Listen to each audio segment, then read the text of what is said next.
सारं जंगल हे एक सजीव अस्तित्व आहे असं विधान अरण्य ऋषी मारुती चितमपल्ली करतात।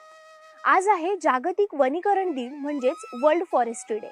या निमित्तानेच आपण वृक्षारोपण हा विषय केंद्रस्थानी ठेवून त्याविषयी आजच्या व्हिडिओमधून माहिती घेणार आहोत। वृक्षवल्ली आम्हा सोयरे वनचरे, पक्षीही सुस्वरे आळविती या प्रसिद्ध उक्तीप्रमाणे वनशास्त्र जाणून घेणे महत्त्वाचे आहेच। वनशास्त्रामधला अत्यंत महत्त्वाचा आणि मूलभूत घटक म्हणजे वृक्षारोपण। आज मोठ्या प्रमाणावर वृक्षारोपणासंदर्भात जनजागृती केली जाते, मात्र वृक्षारोपणाची योग्य पद्धत अवलंबून वृक्षारोपण केले तरच त्याचे फलित मिळते। चुकीच्या पद्धतीने वृक्षारोपण केल्यास त्याचा पर्यावरणावर विपरीत परिणाम होताना दिसतो। कोणतेही झाड कुठल्याही ठिकाणी लावले तर त्याचा उपयोग होत नाही।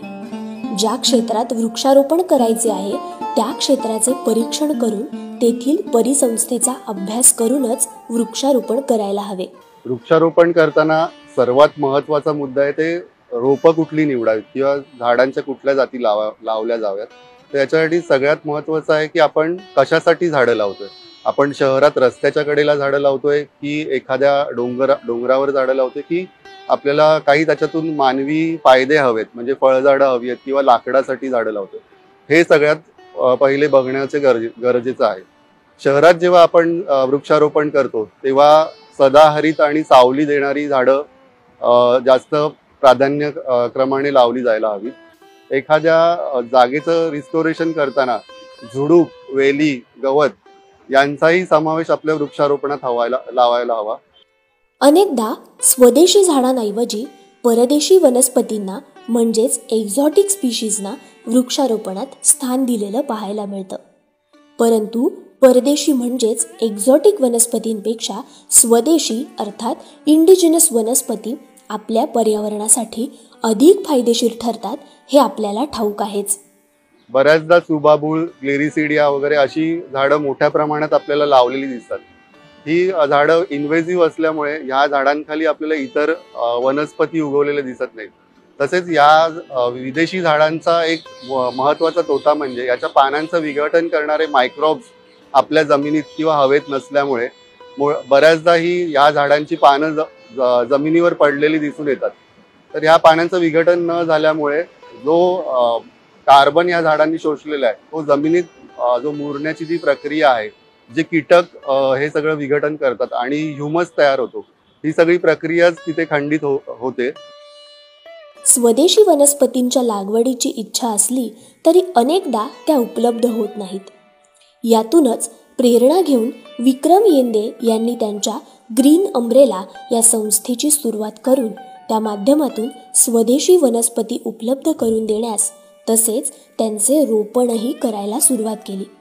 जेव्हा मला वृक्षारोपण करायचं होतं आणि मला पळसासारखं सामान्य रोप मिळत नव्हतं, तेव्हा मी ठरवलं की आपण काहीतरी याच्यासाठी करायला हवं। 2010 साली आम्ही ग्रीन अम्ब्रेला या संस्थेची माझ्या मित्रांबरोबर मी स्थापना केली आणि सगळ्यात पहिले काम केलं की स्थानिक रोपं कशी तयार करता येईल याच्याकडे आम्ही भर दिला आणि ती वेगवेगळ्या लोकांना मिळवून देणं तसेच स्वतः लावणं हे महत्त्वाचं काम आम्ही या संस्थेमार्फत गेली 14 वर्ष करतोय।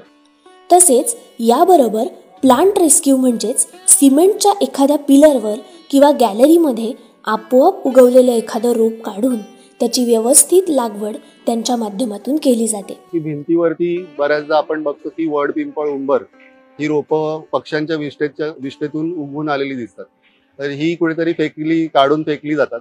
तर अशा महत्त्वाच्या वनस्पती वाया जातात आणि फळांद्वारे त्याची रोपं निर्मिती सहज शक्य नव्हती, म्हणून आम्ही सुरुवात केली भिंतीवरून वड, पिंपळ, उंबर ह्या फायकस प्रजातींची रोपं काढण्यापासून, आणि ही रोपं काढून आम्ही आमच्या नर्सरीत वाढवायला सुरुवात केली आणि मोठी झाल्यावरती त्याची लागवड रस्त्यांच्या कडेला वगैरे आम्ही करत होतो।